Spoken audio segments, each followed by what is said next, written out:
Hey guys, welcome back. BDCKR here, and we're back with another weekly Q&A video. As always, we start off with a quick update with what's going on in Injustice.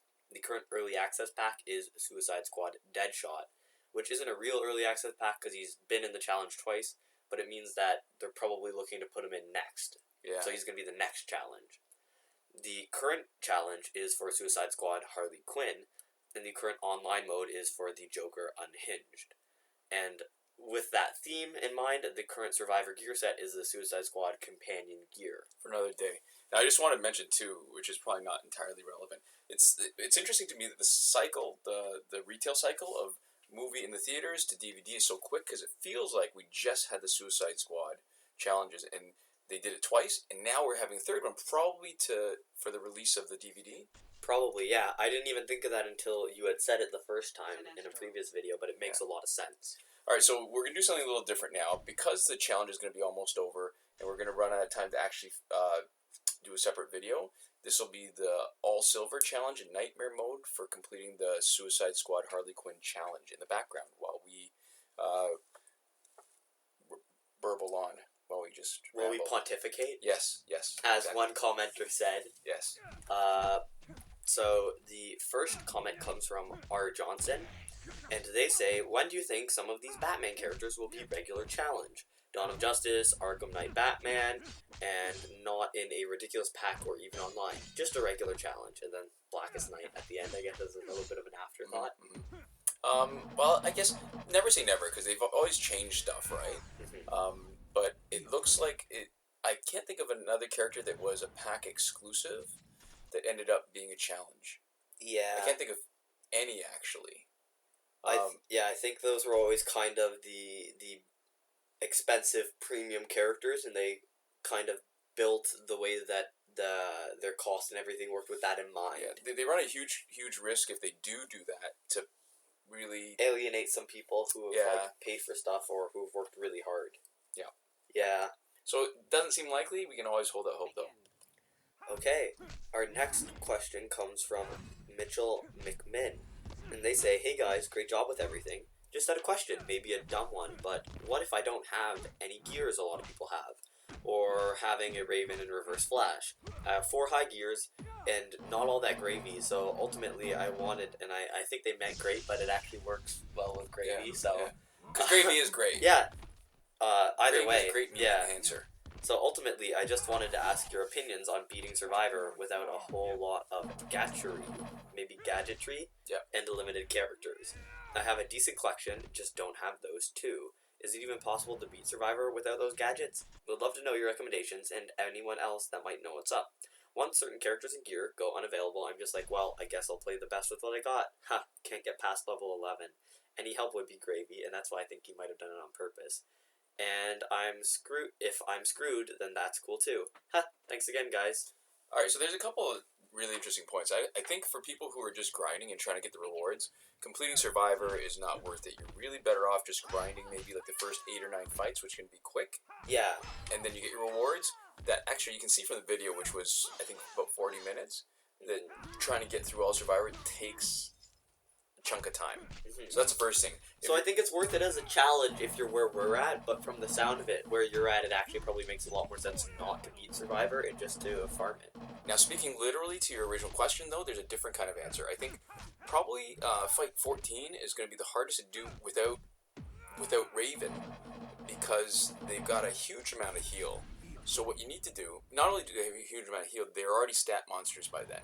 Yeah. So you've got to do a lot of damage, and you've got to drive them down and also limit their ability to do specials. So that makes it harder, because then you need a power drainer. Well, actually, technically, maybe you need a special evader, but somebody you can do it as consistently, like in Justice 2 Superman. Or a power drainer. Yeah, but the problem with the power drainer is when you use a special for power draining, you're doing very little damage. That's true. And by then, healing is nerfed too, so, I mean, in theory, it should be very similar to using Bronze Nightwing. Link is in the description. Bronze Nightwing to solo or boss or Arkham Origins Batman, because you do damage, and with maybe the Ibis stick, scaling up towards their health, you can. But Arkham Origins Batman was not healing as much, and we could use our gear to heal Nightwing to make sure he wasn't getting knocked out. Yeah, right? that's true. So it'd be really difficult. Raven is, to me, is one of the biggest factors in being able to complete Survivor, simply because her life swap is huge. Right, it cuts down a huge amount of time. The longer you fight, the more perfect you have to be. Then it's easy to make a mistake, and then you're going to spend lots of time just doing Survivor over and over, trying to get past that hump. Yeah. I think 14 is probably going to be the most difficult. In your situation, I don't know that it's really worth the trouble. Wait until you've got some of the characters, and I think it'll be an interesting challenge. Is there anywhere where damage over time is nerfed in Survivor? Because you could potentially use like the kind of when we did the Catgirl Iva Stick kind of strategy, where you go for the 10% damage over time. Yeah. Catwoman. Yeah, but that's hard because you need like up to 30 special ones to guarantee killing all 3 guys. That's when they're not healing so much. Yeah, then the damage over time almost can't keep up with the healing. Yeah, that's true. All right, so it's probably worth. It's the old loadout. You'd almost have to have Iva Stick. That's true. To make it possible, but now I think with Reverse Flash and Raven, I mean clearly it was enough without. But it'd probably be worth a try if we didn't have so much other things on our plate. But I think it will take a bit of time to sort of refine your technique and spend a lot of time doing Survivor over and over again. And like I said, high levels, probably not worth the effort. And I mean, patience is a virtue too. If what we've seen before is true, there's going to be a continuous power creep. So it means that eventually there's going to hit a point where somebody else has an ability equal to Raven's for use in Survivor. But we don't know how long that's going to be. Yeah, I mean, Soul Taker Sword was a bit of a surprise, and that was huge for Survivor. Yeah, so there's going to be stuff that makes Survivor easier, and there's going to be alternates or replacements for stuff that we already have, but that's not really a reliable answer. The Joker. Anyways, our next question comes from Mohd, Rehan, Nagauri, and I wonder if that MOHD is short for Muhammad. Is there a limit to the number of letters you can have for your YouTube name? I don't know. It's possible.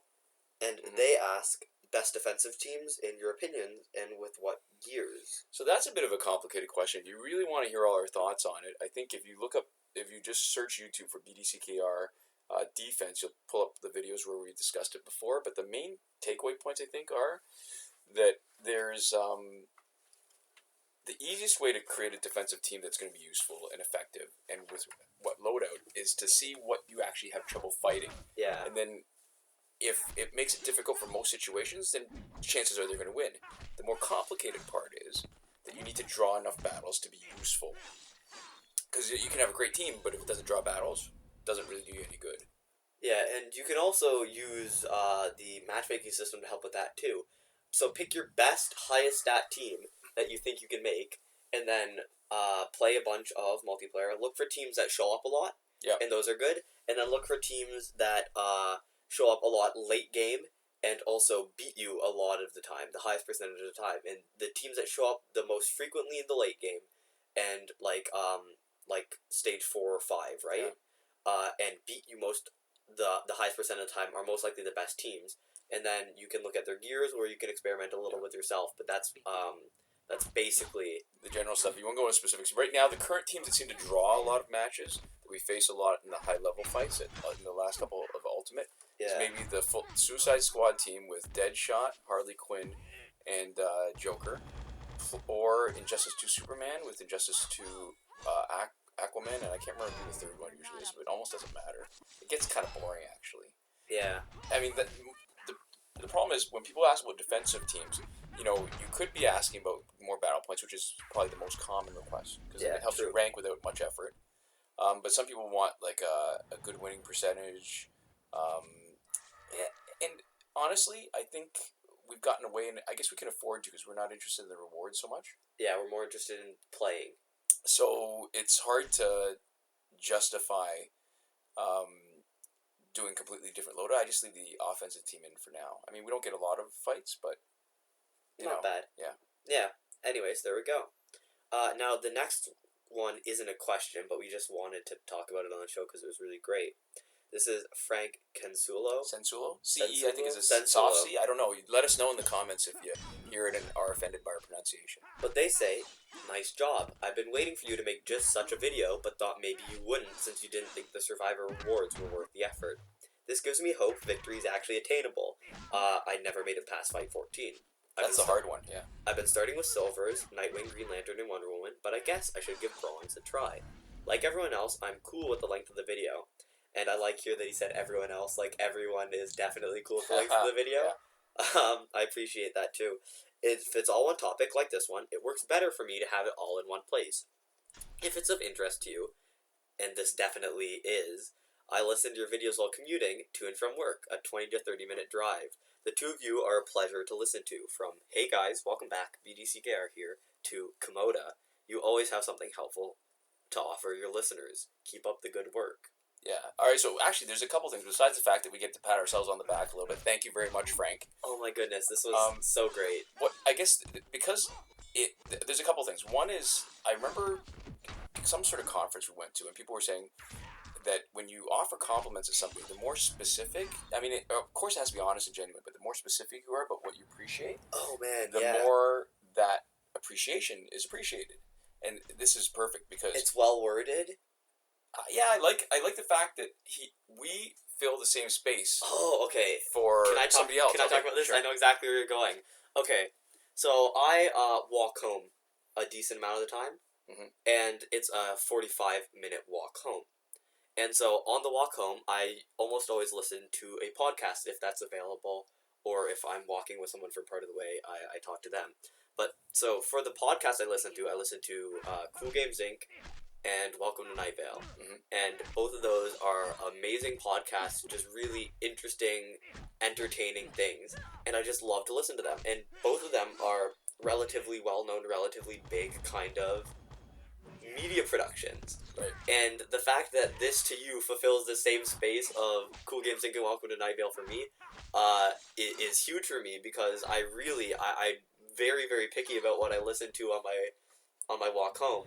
And Cool Games Inc. and Welcome to Night Vale are two of the most entertaining regular streams of content that I'm aware of. And definitely the two best in podcast form that I'm aware of. And so I just really appreciate that, because imagining somebody else feeling the same way about us that I do about Cool Games Inc. is very hard for me to imagine. So this is probably one of my all-time favorite comments. Yeah, so anyways, thanks. Now, we're coming up on the end of the video. We do need to get through a couple questions really quick. So, the first one comes from Kishin, One Hit KO.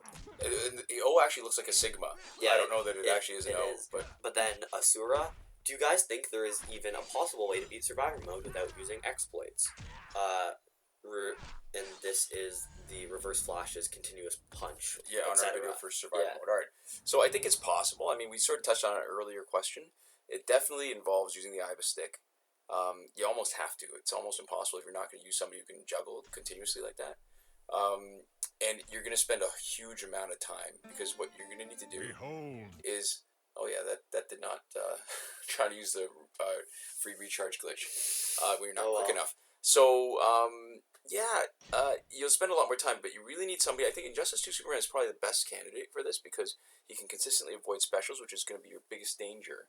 I mean, the other problem is the basic attacks do so much damage, and if your healing is nerfed, you're going to have to be perfect, and you're going to have to be perfect in avoiding damage and perfect juggling and continually doing damage. So, is it possible? Yeah, it's probably possible. Is it likely? Not that likely. Yeah, and I don't know that I want to devote my life to finishing Survivor with different loadouts and variations. Okay, less than a minute left. Let's finish this off. Last question comes from DARTH XiLE or Dark XiLE. Darth. Sorry. Yeah, and they say, are you guys going to play DC Legends? The shorter answer is that we did. It's not the same style as Injustice. It is very grindy, and so we played a little bit just to check it out, because we figured that's the kind of thing we might want to make videos on, and then decided that we did, in fact, not want to make videos on it. It doesn't offer anything new enough to make it worthwhile. Yeah, so anyways, that is the end of the video. Thank you guys so much for watching. Thanks, Frank, for watching this on your commute home. We'll see you guys next time. Komoda.